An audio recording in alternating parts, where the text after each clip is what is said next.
What's up mga kutol? Magandang umaga po. Ayun sa inyong lahat. Tayo pinasa bukid na naman at panibagong vlog, panibagong trabaho na naman mga kutol. Ayan. Tayo po ngayon ay magtatali mga kutol ng kamatis po.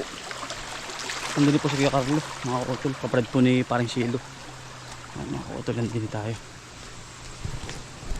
Talagang halos wala ng summer din mga kutol sa amin. Talaga pong wala na. Ayan po si Parang Silo sa kabila. Gagas cutter. Talian na po rin mga kutol. Talian na. Parang ating kabang kamatis. Ayan na rin yung ating pipino. Malaki na rin mga kutol. Ito ho ang ating kamatis ngayon.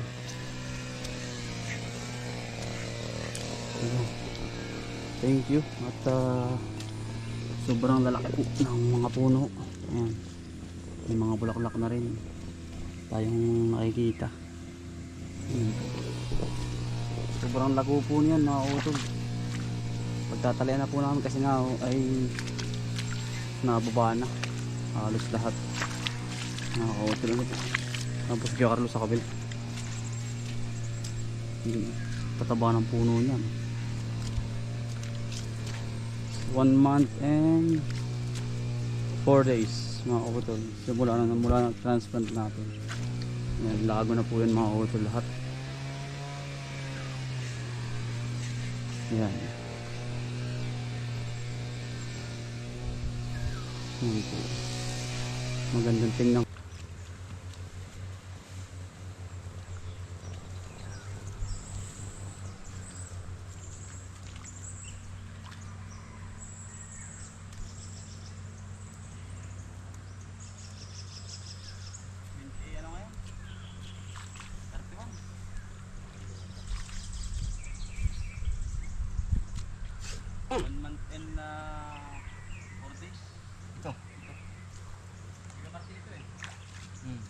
Nag-aani kayo? Ay, oo. Ayun. Bilang pa to eh. February 27. Ito.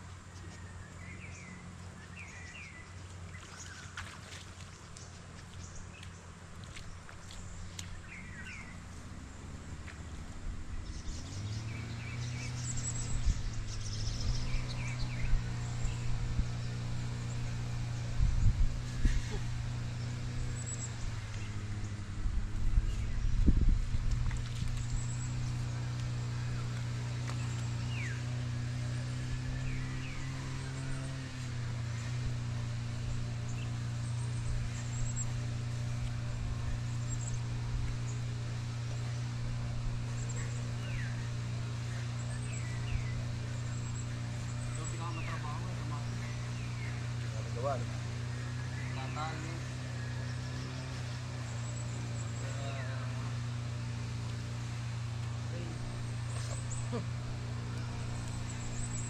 Yari hindi dapat nila. Hindi marami magkakata. Buti mo.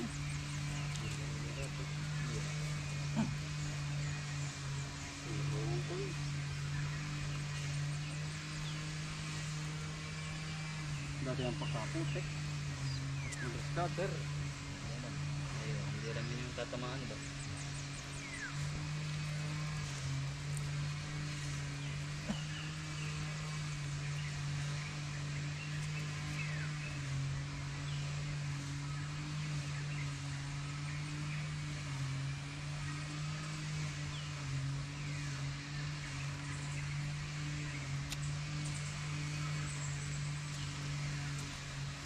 Yari, mga kultural kabak. Ganda na Kuya Carlo. Ganda na po. Ha? Tali na po lahat yan. Hindi naman po kami sa kabila. Hindi sa may pinagpipinuhan mga utol. Ang laki na rin Kuya Carlo ay bah. Yan po. Kamot meron na ulit tayo. Meron na ulit kasunod Kuya Carlo. Oo.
Ay mga kautol, katapos lang po namin.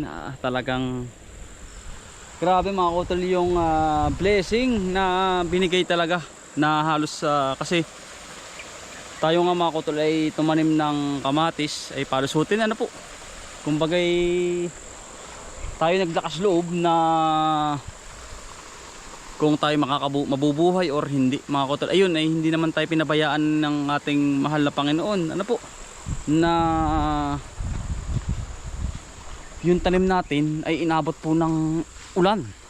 Abay din po sa amin ay hapon lang nainit.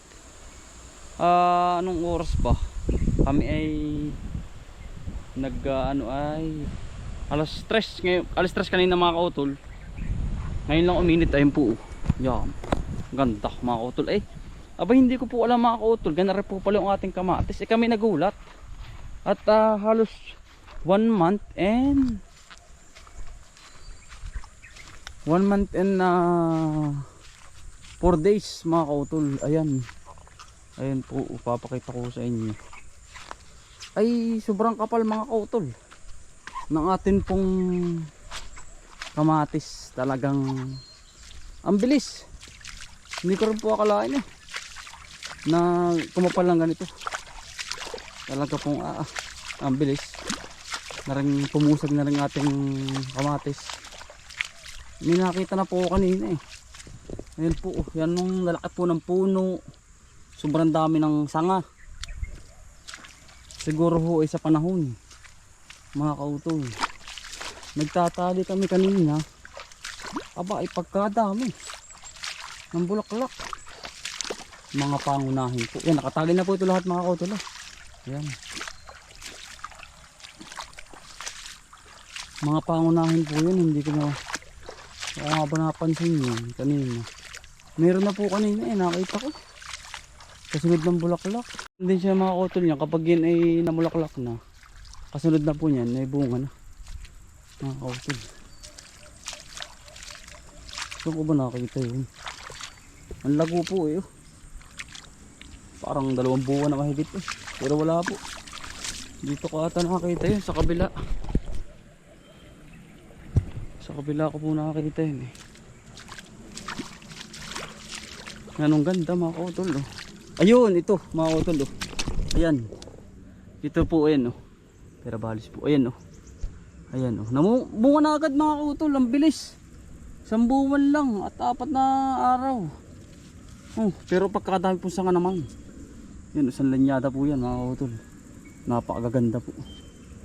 Ano po mga kautol. Puro nga po sa pag-aalaga din mga kautol. Napakaganda po. Ang daming bunga Saan ng ating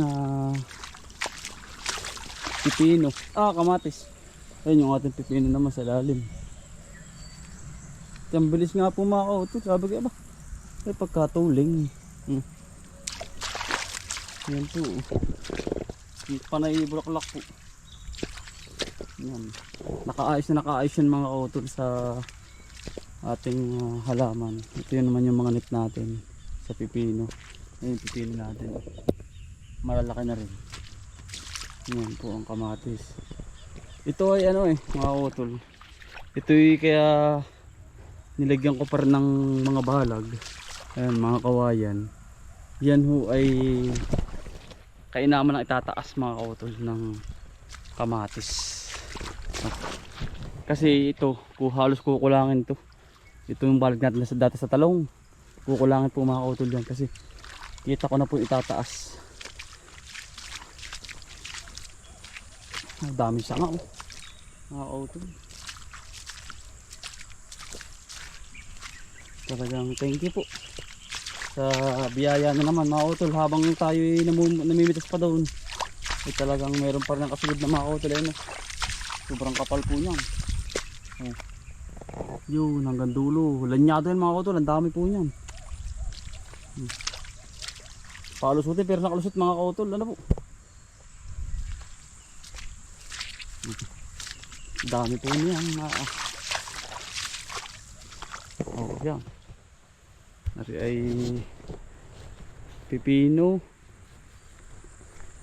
kamatis. Ayan. Good news mga kautol. At namahal na daw po ang kamatis ngayon mga kautol. Pero naman yung isa naman po yung isa mga kautol. Oh. Yan. Isang linya lang yan. Talagang pagkakapal. Kaya naman po ang tali niyan. Oh. 3 na sa isang puno. May bunga na rin po yan. Oh. Talagang abed na abed po yan. Ayaw ko po na masukal ay. At isa pa ay ayaw ko po ng ang purpose ko mga kautol. Ito. Imbis na ako mag-spray ng insecticide, makaka-apekto pa sa tao mga kautol. Ang ginagawa ko po, para hindi na ako mag-spray ng insecticide, hinahawan ko na mismo yung pinakang tirahan ng insekto mga kautol. Yan po. Iwas na rin po sa mga kanser. Delikado mga kautol. No? Puro bunga na to. Yan. Kautol. Yan po. Thank you. Pagkadami mga kautol ng ating kamatis ngayon. Tapos are, meron din tayo din mga kautol. Pipino din are. Tapos are kamatis din mga kautol. Ayan. Ito po ang kamatis ng pipino. Malago na rin po yan mga kautol. Oh. Ayan. Yan po. Oh. Yan, linyado na rin yan. Lago-lago po ang kamatis ko ngayon. Napakadami po niyan eh. No? Linyado. Habang namamatay na yung ang pipino, meron na rin po yan lahat. Ano po? Nila naman mga kautol, kumbaga halos tayo ay nag-uutay-utay laang. At hindi naman tayo yung talagang mabilis yung pagkahalaman. Ang akin lang po ay pinag-aaralan ko yung bagay na dating hindi ko alam. Ngayon pinalalawak ko na mga kautol, kasi alam ko na yung mga timpla ng abono, tamang spray ng pulyar, ganun na mga kautol. Ano po? Napakaganda. Tapos naman mga kautol sa kabila, sisimulan na rin natin sa makalwa. Aring panibagong taniman po natin ang ampalaya mga kautol. Yun po yung ampalaya natin dun kabila. Ipitas na po tayo. Ayan mga kautol, tapos na rin po ito. Yan. Yan, napakalawak na ampalayan po natin ngayon. Tubok po ulit mga kautol. Ano? Kung makakalusot po tayo, di ayos po. Huwag hindi ay di wala ho. Ano? Ayun mga kautol. Oh. Laki niyan. Tapos maganda rin ang patubig natin dito. Ayan po. Ang patubig natin din ni Ari. Yan. Laki po ng tubig. Pinatay ko lang, pinatalong ko na din yan. Gawa ho ng tayo magkukubuta. Susunod na araw. Yan po. Napakaganda ng ating gagawin.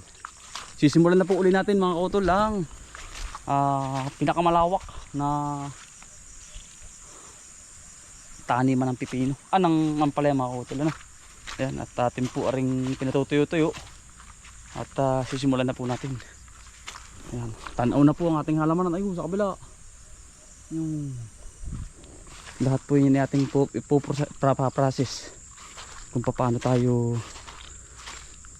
mapapalawak pa mga kautol. Yan pa, marami pong bakante pa rito na kung gusto nyo pang mas palawakin ito mga kautol, marami po dito. Ito pa oh, yan pa yung natitira mga kautol. Yan, tataniman pa natin to. Utay-utay lang po at mawawalan tayo ng budget kapag pinirsa natin persa-persa. Kumbaga nakaprocess lang mga kautol yung ating mga plano dito sa paghahalamang. Kumukuha tayo ng panggastusin mga kautol sa gulay dito sa kabila. Ito mga kautol, yung ating kamatis ay syempre pupusag na mga kautol. Ano po, ay mamumunga na. Kailangan meron agad tayong kasunod na pang tanim tulad na lang ng ampalaya. Yan, mga matitigas ang buhay niyan mga kautol. Tayo naman mga kautol ay nasa lowland, kumbaga hindi na rin tayo takot tumanim kasi nga po ay tayo ho ay maganda ang patubig. Hindi katulad po ng nasa ibang lugar, bayan, yan ay talagang sa bundok kapwa ka farmers ko ay talagang hindi po sila makatanim at dahilan nga po ng wala silang pang dilig or patubig na maganda. Ano mga kautol, ito mga kautol ang ating next. Saka itong malawak na ito. Yan. Lawak po nito mga kautol. Ang dami po nito. Ay paano mga kautol? At okay na po ang lahat. Tayo po ay magandang resulta ng ating kamatis at pagpalain huli tayo ng ating mahal na Panginoon. At dahilan po ng pipino kaya tayo umipod mga kutol, dun tayo kukuha ng gastusin. Ay paano mga kutol, maraming salamat po sa inyo lahat. God bless po, ingat po ang lahat.